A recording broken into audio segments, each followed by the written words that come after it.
اعوذ باللہ من الشیطان الرجیم بسم اللہ الرحمن الرحیم. معزز ناظرین السلام علیکم. میں ہوں آپ کا ہوسٹ ظفر اقبال تارڑ اور آج ہم MM نیوز کی طرف سے ایک نئے پروگرام کا آغاز کر رہے ہیں جس کا نام ہے آگاہی. اس میں ہم آئین اور قانون پہ عوام کے لیے آگاہی لے کر آئے ہیں جس میں ہمارا صرف ایک ہی مقصد ہے کہ پاکستان کے عوام کو آئین اور قانون سے روشناس کروایا جائے.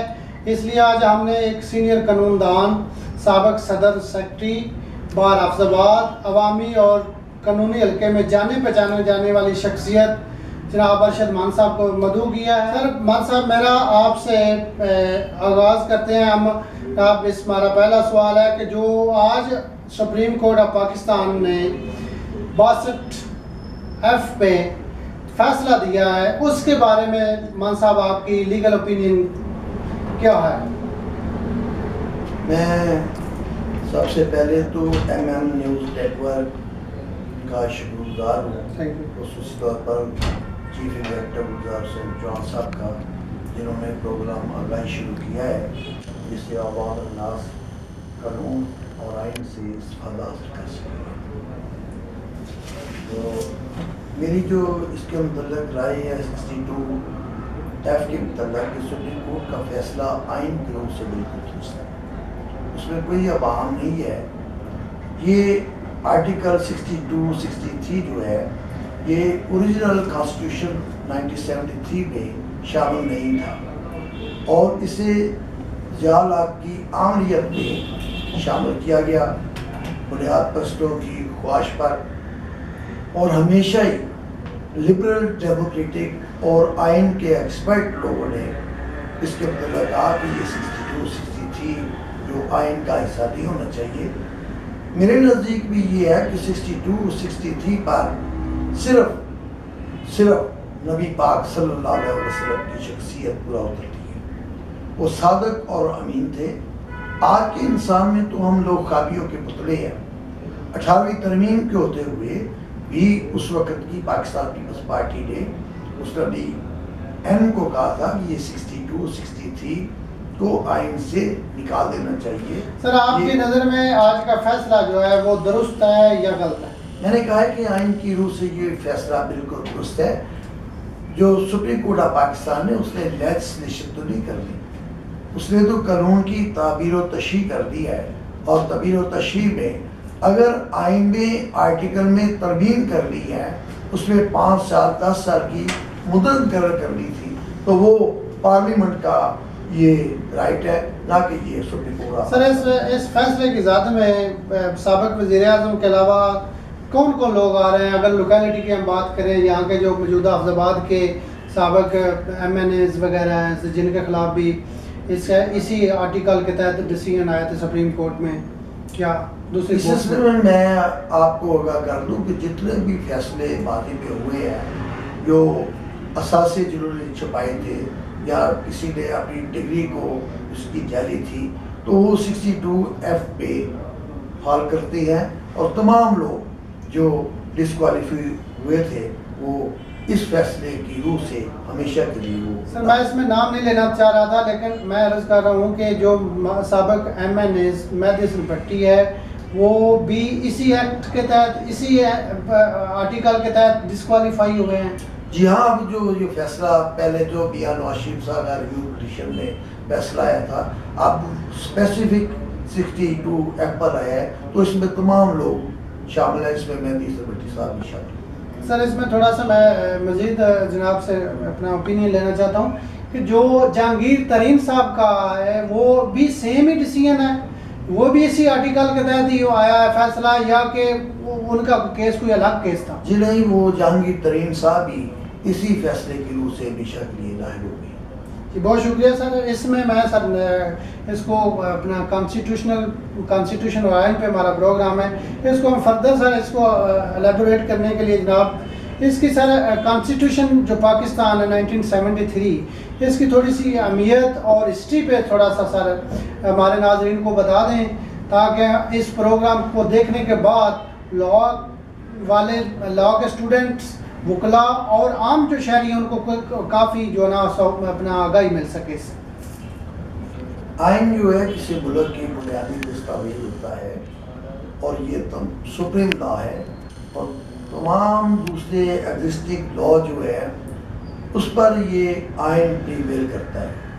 1973 کا کانسٹیٹیوشن متفقہ کانسٹیٹیوشن ہے اور اس وقت کی پارلیمنٹ نے یہ آئین بنایا۔ پھر بدقسمتی سے 5 جولائی 1977 کو اسے منسوخ کر دیا گیا اور پھر 85 کی اسمبلی جو غیر جماعتی اسمبلی تھی اس کے دوران پی سی او جاری ہوا، آر سی او آیا، پھر آئین کو بحال کیا گیا 8ویں ترمیم کے ساتھ، جس میں یہ 62 63 شامل کر دیا گیا اور آئین کی بنیادی شکل کہہ سکتے ہیں خد و خال کو بدل دیا گیا تھا۔ تو پھر یہ 18ویں ترمیم میں یہ بنیادی دستاویز اپنی اصل شکل میں بحال ہوئی، بلکہ کہہ دیجئے کہ اس میں جو پروونشل اٹارمی تھی اس کا مسئلہ بھی حل کر دیا گیا۔ اب یہ 18ویں ترمیم کے ساتھ ایک متفقہ دستاویز ہے اور یہ 3 جو بنیادی آئٹم ہے، انتظامیہ ہے، لیجسلیشن ہے، پلرز آف اسٹیٹ کی بات ہے، پلر آف اسٹیٹ، تینوں کو یہ بیان کرتا ہے، جوڈیشری کو یہ بیان کرتا ہے، ان کے بیلنس کو بیان کرتا ہے۔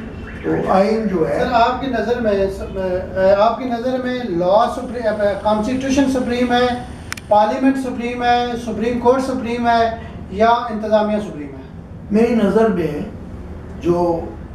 میری نظر میں کیا ہے، وہ قانون دان جتنے جورسٹ ہیں ان کی نظر میں جو آئین ہے وہ بالاتر دستاویز ہے۔ ہمارے آئین میں اگر ترمیم کرنا چاہتے ہیں تو 2/3 اکثریت سے پارلیمنٹ کا حق ہے، وہ ترمیم کر سکتی ہے، لیکن تمام ادارے جو ہے وہ آئین کے پابند ہیں۔ سر اس میں تھوڑا سا کانسٹیٹیوشنل ہسٹری پہ آپ نے سر آپ ہمارے ناظرین کو بتا دیں، کانسٹیٹیوشنل ہسٹری جو ہے وہ بڑی کریٹیکل رہی ہے، وہ بڑی کروشل رہی ہے، اس میں بڑے اپنا نظریہ ضرورت پہ بڑے ڈیسیجن آئے ہیں، اس کو سر تھوڑا سا ہمارے ناظرین کو مہربانی آپ نے بتا دیں۔ آپ نے درست فرمایا ہے ظفر صاحب، بدقسمتی سے پاکستان کی آئینی تاریخ جو ہے وہ کچھ اچھی نہیں ہے۔ اس کی بنیادی وجہ کہ قائد اعظم محمد علی جناح بانی پاکستان نے جب ابتدا میں ہی وہ وفات پا گئے اور پاکستان کی جو لیجسلیٹو اسمبلی تھی اس نے آبجیکٹو ریزولوشن کے سوا کوئی کام نہ کیا۔ ہمارے برعکس جو ہمارا ہمسایہ ملک ہے اس میں 1949 میں ہی ان کا آئین جو ہے وہ بن گیا تھا اور وہاں پر کبھی ماشاء اللہ لگا نہیں ہے۔ بدقسمتی سے پھر یہاں پر فوجی ڈکٹیٹر آتے رہے، انہوں نے آئین کی کبھی احترام نہ کیا۔ 56 کا آئین آیا تو اسے اسکندر مرزا اور ایوب خان نے اسے ریپیل کیا، پھر 62 کا آئین بنا، پھر وہ آئین ختم ہو گیا جو ایک شخص کا بنا ہوا تھا، اور ایوب خان نے اپنے ہی آئین کی خلاف ورزی کرتے ہوئے جو اقتدار تھا اسپیکر کے حوالے کرتے، انہوں نے جنرل یحییٰ کے حوالے کر دیا۔ پھر پاکستان 2 ٹکڑے بن گیا۔ سر انٹرم کانسٹیٹیوشن آیا تھا 1972 میں، جی سر اس کا میں عرض کرتا ہوں ایسے ہے کہ جب پاکستان 2 ٹکڑوں میں تقسیم ہو گیا تو اعلان اقتدار تھا وہ ذوالفقار علی بھٹو صاحب نے سنبھالا، اور پھر اپریل 1972 میں عبوری آئین آیا، پھر اس کے بعد 1973 میں یہ جو متفقہ آئین ہے اس وقت کی قومی اسمبلی نے بنایا، اور بھٹو صاحب کو ناز کیا کرتے تھے کہ میں نے 2 آئین دیے، عبوری آئین دیا اور 1973 کا آئین دیا۔ پھر بدقسمتی ہے یہ عبوری آئین بھی بھٹو صاحب کے دور میں آیا، جی ہاں بھٹو صاحب نے دیا تھا، اور اس کے بعد پھر بدقسمتی ہے یہاں پھر فوجی ڈکٹیٹر نے ضیاء الحق نے 5 جولائی 1977 کے بعد اس متفقہ آئین کے کو بھی ختم کر دیا، بلکہ یہ کہا کہ یہ چند صفحے کی کتاب ہے جسے جب چاہو پھاڑ دو۔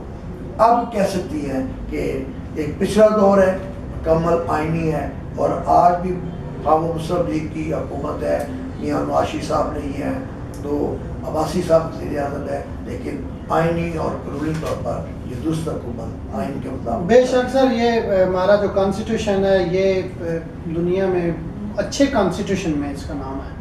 تو سر اس میں جو اپنا فنڈامنٹل رائٹس پہ ہیں کانسٹیٹیوشن میں، اس کو تھوڑا سا سر ہمارے ناظرین کو اس کو بتا دیں کہ اس کی افادیت کیا ہے، اس کی اہمیت کیا ہے.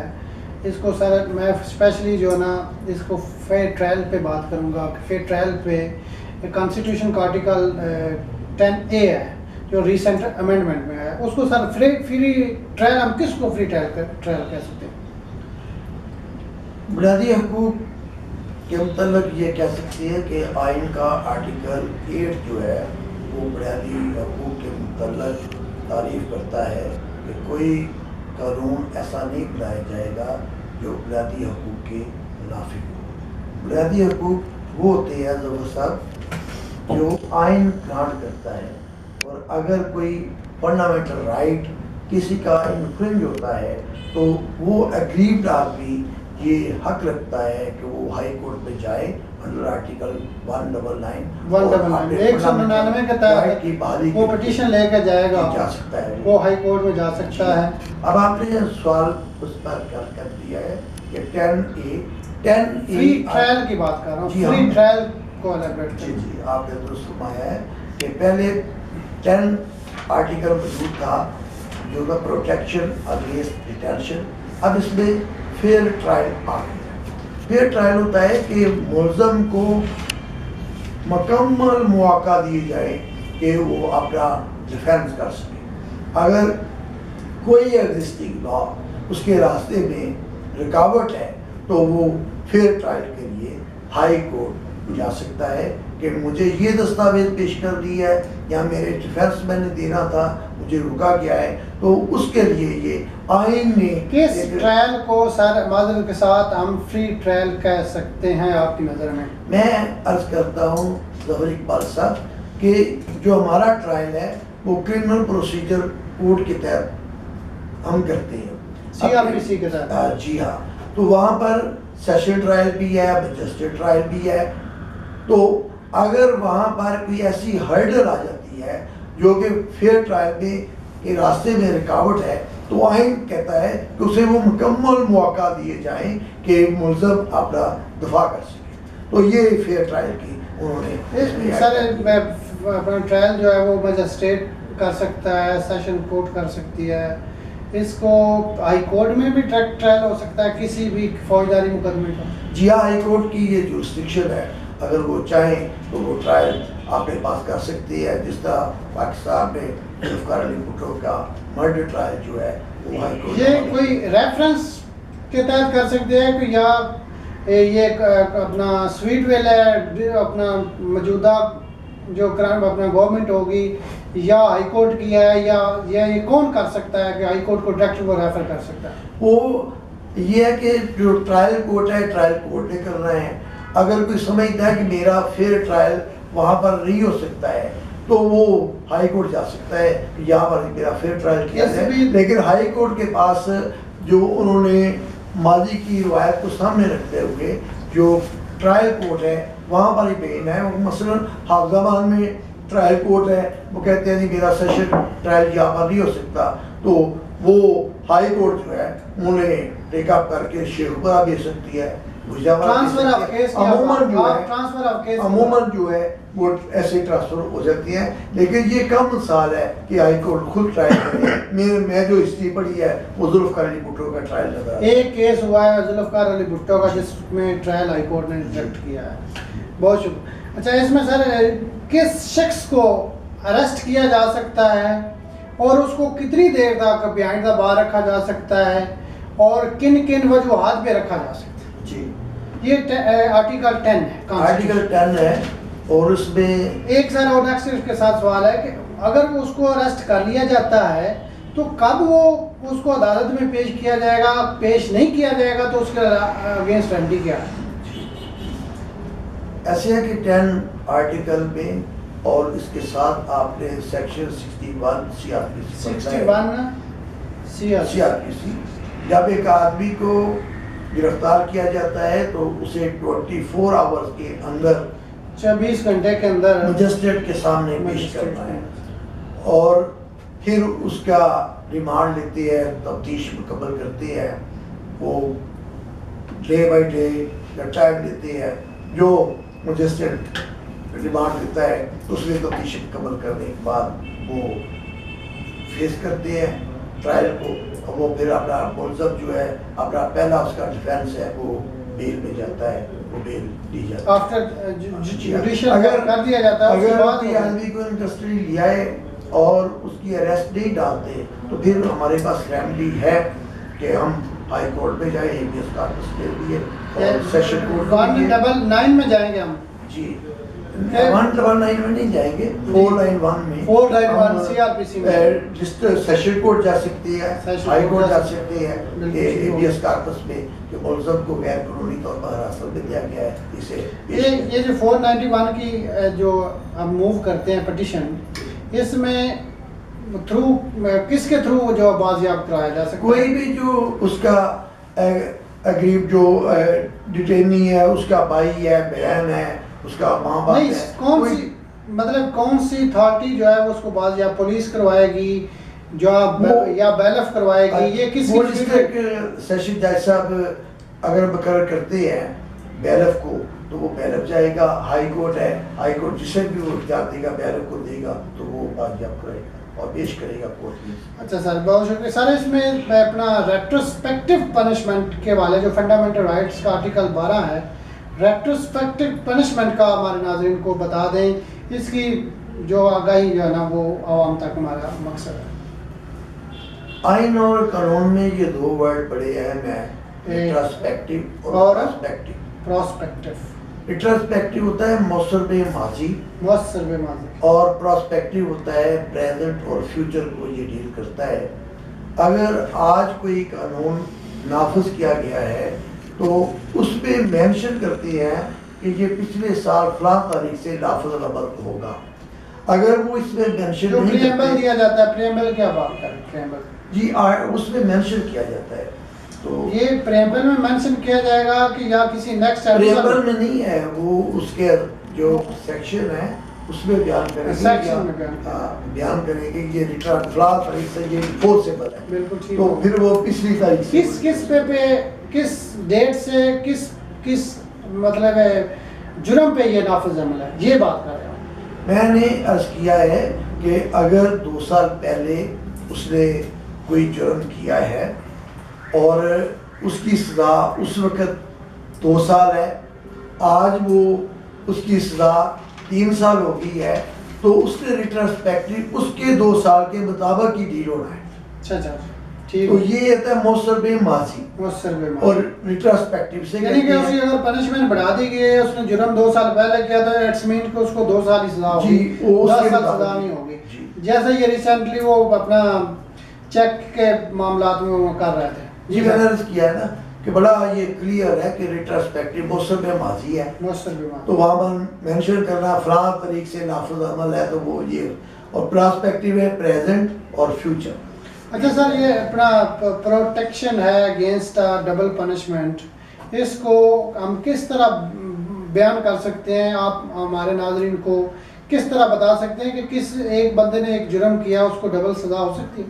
جی میں اس سے میں عرض کروں کہ آرٹیکل 13 ہے اور کرمنل پروسیجر کوڈ کا سیکشن ہے 403 جس میں یہ بیان کیا گیا ہے کہ کسی بھی offense میں کسی شخص کو ایک بار سزا ہونی ہے، 2 بار نہیں۔ تو یہ ہے کہ کسی بھی شخص کو ایک بار سزا ہو سکتی ہے، کسی بھی offense میں 2 بار سے سزا نہیں ہوتی۔ 2 بار تو اس طرح وہاں پر بیان کیا گیا کہ اس طرح بری بھی ایک بار ہی ہے، 2 بار تو اس میں بری نہیں ہونا۔ تو یہ آئین بھی کی گرانٹ کرتا ہے، اور سیکشن 403 جو میں نے پہلے بیان کیا ہے کرمنل پروسیجر کوڈ کا وہ بھی اسے بیان کرتا ہے۔ سر اپنا آرٹیکل 16 ہے کانسٹیٹیوشن آف پاکستان کا 1973 کا، فریڈم آف اسمبلی، یہ اسمبلی کو تھوڑا سا آپ نے بیان کرنا ہے، اور کس طرح ہم تھوڑا سا ناظرین کو میں نے عرض کیا کہ فریڈم آف اسمبلی سے مراد ہے کہ ہم قانون اور آئین کے دائرے میں رہ کر جو اجتماع کر سکتے ہیں. اور یعنی اسمبلی سے مراد ہے گیدرنگ آف پیپل. جی ہاں, تو اس میں اپنا پروگرام دے سکتے ہیں جس طرح سیاسی جماعتیں دیتی ہیں یا مذہبی جماعتیں دیتی ہیں. اس میں ہے کہ ہم نے جو ایگزسٹنگ لا ہے ان کا ہم نے احترام کرنا ہے, اس کی وائلیشن نہیں کرنی. تو سب کو یہ حق حاصل ہے کہ پاکستان یہ جو اپنا 144 سی پی پی سی لگا دیا جاتا ہے, یہ اس کے اگینسٹ نہیں جا رہا؟ وہ جب یعنی کہ 4 سے 5 اسٹیٹ کو یہ اختیار حاصل ہے نقص امن کے لیے, وہ 144 جو ہے نافذ کر سکتا ہے.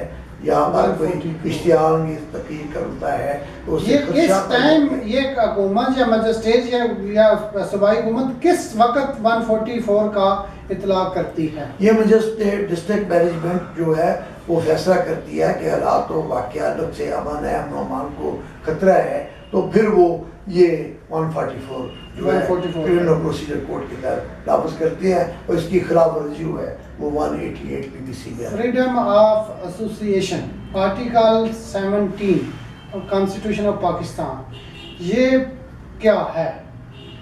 فریڈم آف ایسوسیشن تو اس میں سیاسی جماعتیں ہر ایک آدمی کو اپنا مینیفیسٹو, اپنا بیانیاں دینے کے لیے وہ اپنی جماعت, سیاسی جماعت بنا سکتی ہے.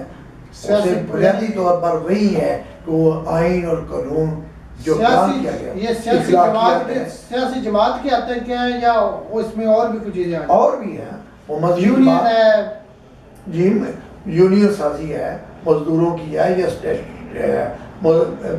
کی ہے, اسٹوڈنٹ یونین, سب کو یہ آزادی حاصل ہے. ہم نے آئین اور قانون کے دائرے میں رہنا ہے, اسے ہم نے توڑنا نہیں, تو سب کو یہ آزادی حاصل ہے. یہ اپنا لاسٹ جو ہماری ہسٹری ہے اس میں جماعت اسلامی کو ایک دفعہ بین کر دیا گیا تھا, وہ اس آرٹیکل کی وائلیشن نہیں تھی. چلو اس وقت اور کوئی آرٹیکل ہوگا, یعنی اس وقت تھا 62 کا آرٹیکل تھا, اپنا کانسٹیٹیوشن تھا.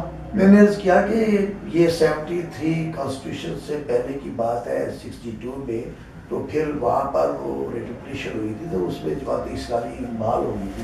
دوسری کا کیس ہے بڑا اہم, تو یہ تھا کہ نظریہ پاکستان کو, پاکستان کی بنیادوں کو کوئی ٹچ نہ کرے, اس کے عزت احترام میں آپ کو مکمل شخصی آزادی حاصل ہے.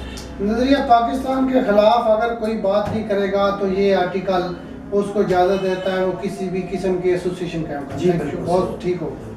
یہ فریڈم آف ٹریڈ, بزنس اور پروفیشن, یہ ٹریڈ اور پروفیشن اور بزنس تینوں چیزوں کو سرا.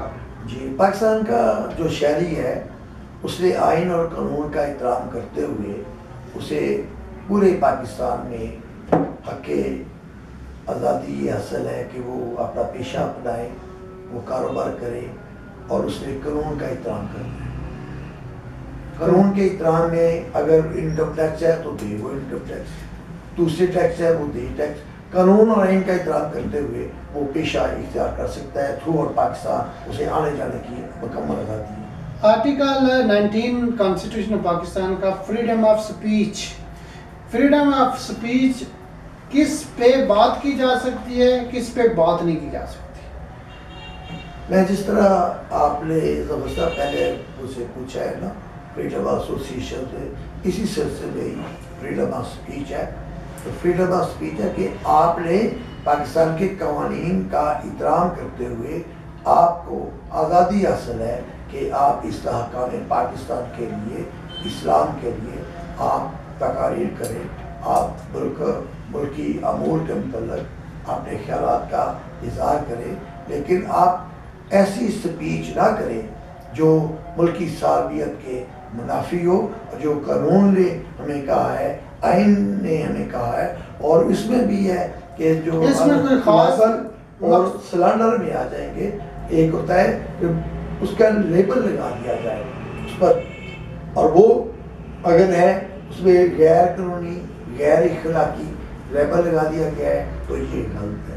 اگر اس کی تقریر میں اخلاقیات کے دائرے کے اندر ہے تو اس پر کوئی پابندی نہیں. ملکی مفادات کے خلاف تقریر نہ کی جائے, جی بالکل, اداروں کے خلاف بات نہ کی جائے. جی بالکل, قانون کے دائرے میں رہ کر آپ اداروں کے متعلق بات کر سکتی ہے, لیکن یہ نہیں کہ آپ ہائر جوڈیشری کے متعلق، آپ پاک افواج کے متعلق جو آج کل چلا رہی ہیں یہ میڈیا پر، یہ باتیں نہیں ہونی چاہیے. یہ ملکی سالمیت کے خلاف. مذہبی آزادی آرٹیکل 20 ہے، مذہبی آزادی کو بیان کرنا سر. میں ضبط اس سلسلے میں کہوں کہ پاکستان ایک انڈیپینڈنٹ کنٹری ہے.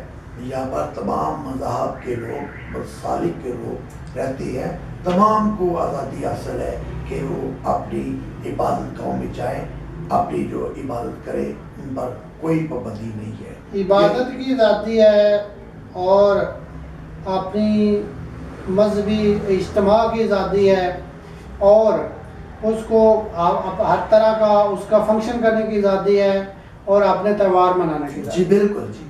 پاکستان کا آئین ہی انہیں یہ رائٹ دیتا ہے. اور اس آئین کی ایک اور بھی خوبصورتی ہے کہ اس نے باقاعدہ ان کو سیٹس دی ہوئی ہیں نیشنل اسمبلی، صوبائی اسمبلی میں.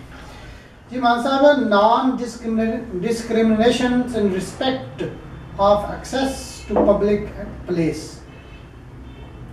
میں نے عرض کیا ہے کہ 1973 کے آئین میں یہ آرٹیکل شامل کیا گیا کہ پاکستان کے تمام شہریوں کو حق حاصل ہے کہ وہ سیاحت کریں.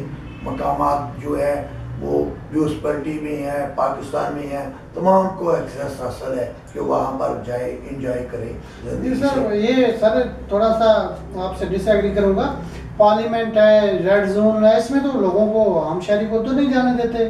سپریم کورٹ ہے، اس میں عام شہری کو وہ تو نہیں جانے دیتے کسی طرح بھی. میں نے عرض کیا ہے کہ جو نا آپ نے آئین اور قانون کا احترام کرتے ہوئے جانا ہے.